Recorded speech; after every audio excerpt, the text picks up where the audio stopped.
everybody. So this is my new weekly segment called How Do They Rank?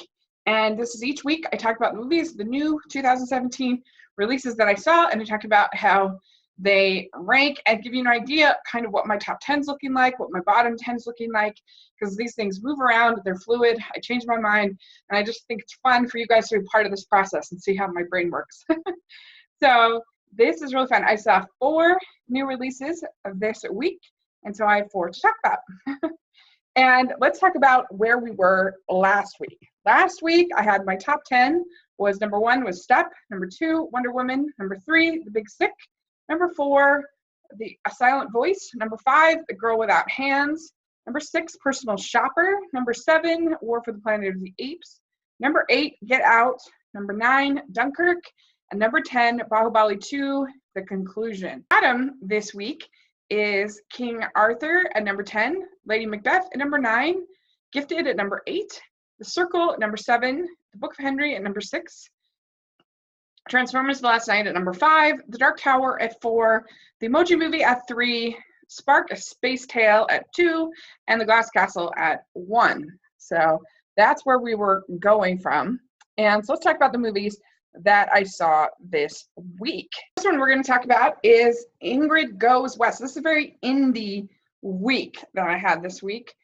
This is a really, really cool indie film starring Elizabeth Olsen and Aubrey Plaza. Aubrey Plaza plays a woman who is sort of obsessed with this other woman that she finds on Instagram, and it definitely has a lot to say about social media culture for sure, but I think that's a really just a very surface level observation of the film. I think it actually has a lot to say about mental illness and how we just have no resources for people to deal with grief and loneliness, and I think it has a lot to say about loneliness, modern loneliness, and how we just yearn for that approval from people that we don't even know, and how good it feels, and you get this rush, when somebody likes something that you made. And it's this sort of cycle that we're kind of in, and I don't know. So I really, really liked it, and it came in my rankings at number 8, right after Get Out at number 7 and Dunkirk at number 9. So that's pretty high, and I really, really just was so impressed with it. And it's just a movie that I just kept thinking about and thinking about and thinking about. I saw another indie called Patty Cakes. This is a movie about a young woman in New Jersey. She's white, she's plus size, and she loves to rap. And so she and this friend of hers start to create this album, and it's just about how she deals with her mother is a very sad character who just sings karaoke at bars and picks up on men, and her grandmother and her have this really sweet relationship, but she's in poor health and they have all these bills, and there's just all of this that's happening. It is a very somewhat predictable story, and I don't know anything about rap music, and so I don't know if this is good or not or whatever. It seemed good. I have no idea. But I thought it was a sweet, warm-hearted little movie. I think that a lot of the things that people were laughing at, I didn't understand why it was funny. It didn't even, sometimes it would seem like a sad thing and people were laughing. So I didn't really understand the humor in the movie, to be honest. I don't know if it's just I'm missing some cultural context or something. So that was my barrier in the movie, is that I didn't think it was funny, and I just felt like everyone else in the theater was laughing, and it was weird. Anyway, it ended up at number 37 on my list. I have it just after Maudie and before My Cousin Rachel on the list. So there you go. And I saw the animated film Leap. I already reviewed that on my channel, so I won't go into it too much, but it's a really decent movie for its target demographic. I had some issues with some of the messaging and everything, but I actually thought the animation was pretty good.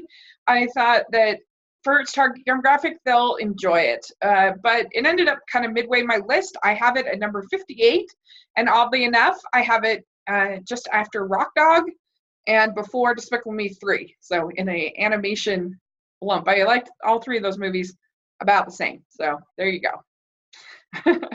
And then the last movie that I saw is another indie, called Person to Person. This is a movie that I guess is called mumblecore. I've just become aware of that phrase. I had never heard of that phrase before.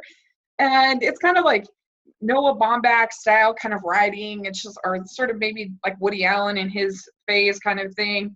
In his New York phase, just sort of this like people just following people around and talking and whatever. Last year I really liked a movie, or I liked quite a bit, a movie called Maggie's Plan. And I think that's the style, but done really pretty well. I really enjoyed that film.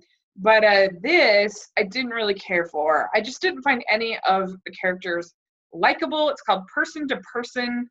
And I just didn't find anybody that I was interested in their lives or what they had to say.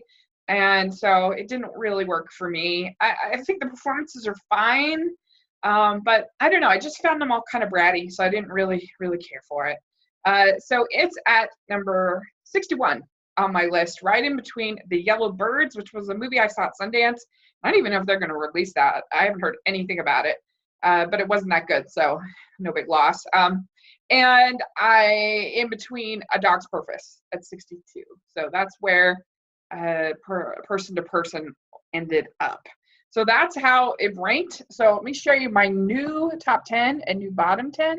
My new top 10, you have Step at number 1, Wonder Woman at number 2, The Big Sick at number 3, A Silent Voice at number 4, The Girl Without Hands at number 5, Personal Shopper at number 6, Get Out at number 7, Ingrid Goes West at number 8, Dunkirk at number 9, and this is sort of where it got changed up.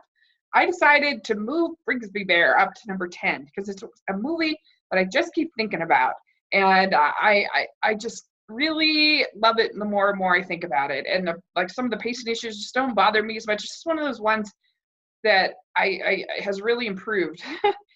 So that's ended up being a 10. I have War for the Planet of the Apes at number 12. This is the movie that just seems the most volatile. I'll see it and I'll be really impressed by it, and then I don't know. It's just a weird film for my top 10 list. Right now it's a 12. So who knows what it'll be next week, but that's where it's at. I still have Bahubali 2 at 11, and you can watch that on Netflix now, I found out. So if you're up for a 3-hour Tollywood, not Bollywood, Tollywood, crazy, insane epic, you should check it out because I think it's really fun. But anyway, so there you go. That is my new top 10. My bottom 10 is still the same from last week. I have King Arthur at number 10, Lady Macbeth at number 9, Gifted at number 8, The Circle at number 7, The Book of Henry at number 6, Transformers The Last Night at number 5, The Dark Tower at number 4, The Emoji Movie at number 3, Spark, A Space Tale at number 2, and The Glass Castle at number 1. So there you go. That's my rankings for the bottom. And so yeah, I don't know. There's like nothing new coming out this week. So I don't know what new I'm going to see. I'm definitely going to try to see All Saints, which is a faith-based film I've heard really good things about. So I might play catch up a little bit, but I don't know. It might be a small episode next week. I'm going to see Close Encounters of the Third Kind on the big screen.